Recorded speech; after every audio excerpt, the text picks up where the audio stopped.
So let's go ahead and do an overview of supplier integration. So why would we integrate suppliers into our business? Well, we're heading into higher levels of interdependence. We rely on our suppliers and they're relying on us. And we need them to meet our needs, and they need us because we're keeping them in business. There's more reasons than that, but that could be the basic reasons. And then we have this need for speed. We need things quick, fast, in a hurry, and if it arrived yesterday, that was too late.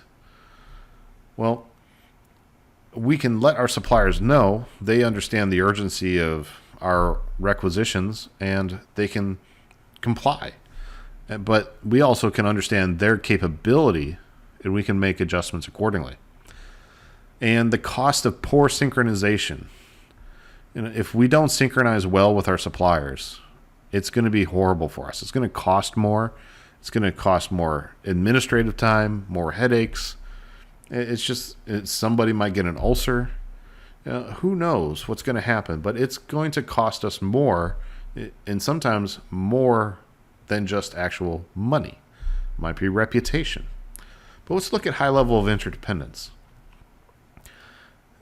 This is a picture of suppliers to the new Mercedes E-Class. Well, think about that. See how many lines and arrows are pointed towards this car? That's a lot of suppliers you need to coordinate. Because you want the person who's bringing in the windshield maybe to bring in all the other glass in the vehicle at the same time. But the glass might be different. The side glass, like the driver's side and passenger side windows, might be from a different supplier than the supplier for the windshield. Well, the tires, all that stuff. The engine is just like a jigsaw puzzle of different suppliers. So it's amazing at how interdependent we are with our suppliers because of our products. But what about this need for speed? Well, here's an example of the Apple iPhone, and then we have the iPad. So these are the launch dates. So you can see that every single year, Apple was launching an iPhone, and they're still doing it today. Every single year.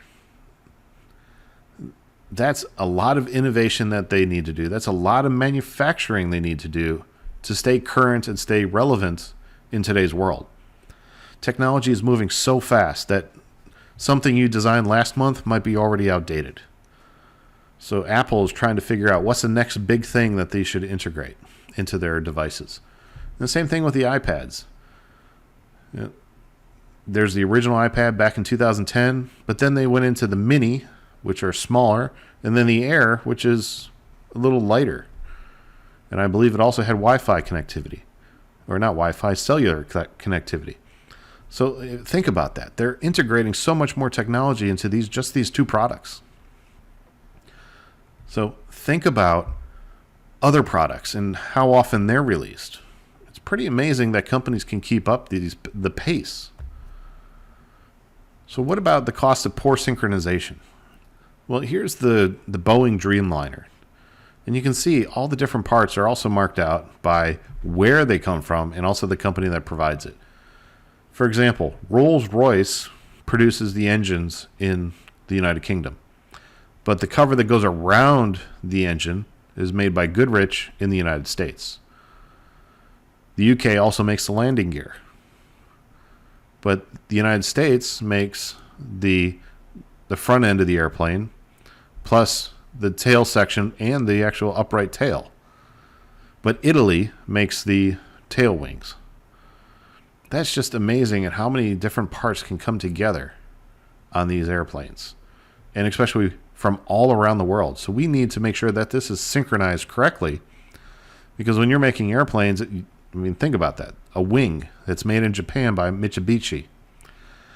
That wing is not like something you can just put in a warehouse and store. You want it to arrive right when you're needing to install it. So synchronizing is going to save you a lot of time and also reduce cost overall. So how about a little history on our supplier integration? Teamwork is tough. It's tough working in a team because you need trust from everybody and you need everybody to work. I'm sure everybody has been in a team where somebody has slacked off, either not done the work or didn't do enough of their work. Well, this was kind of a big thing that was a wake-up call in Japan. So back in the 1980s, this really came to be because total quality management started coming in about. So when Japan manufacturers started looking at how to reduce waste, they noticed there was a lot of people not doing their share. I mean, attitudes changed really fast, but it took some time. But, despite after 30 years, there's companies that still struggle to integrate operations with their suppliers. So while we talk about all these struggles, what are the benefits? There's lots of benefits.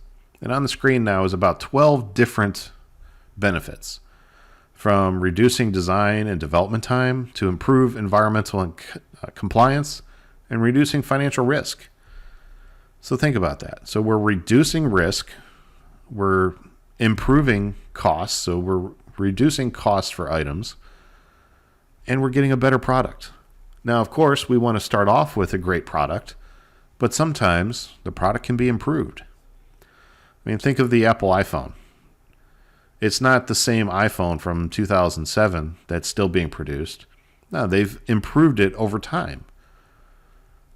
So, you need to integrate with your suppliers because you get to know their capabilities, your capabilities, and they may recommend some updates to your products.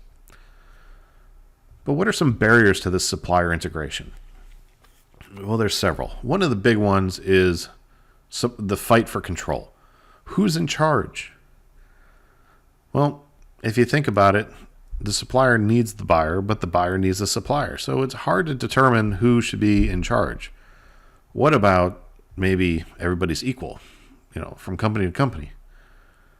Well, that may not work either. But working with these suppliers and knowing what everybody does and then trusting the supplier is going to do what they said they're going to do. That trust is essential because that trust will come from and develop their commitment, the supplier commitment. And they're going to help ensure the confidentiality of your intellectual property and all your trade secrets and all that other stuff that should not be out in the general public. And sometimes it's also going to help because it's actually going to hinder you because of the chemistry. It could be just a cultural difference if you're working with somebody that's from another culture. For example, there's some cultures that don't actually say what they mean. They kind of dance around it.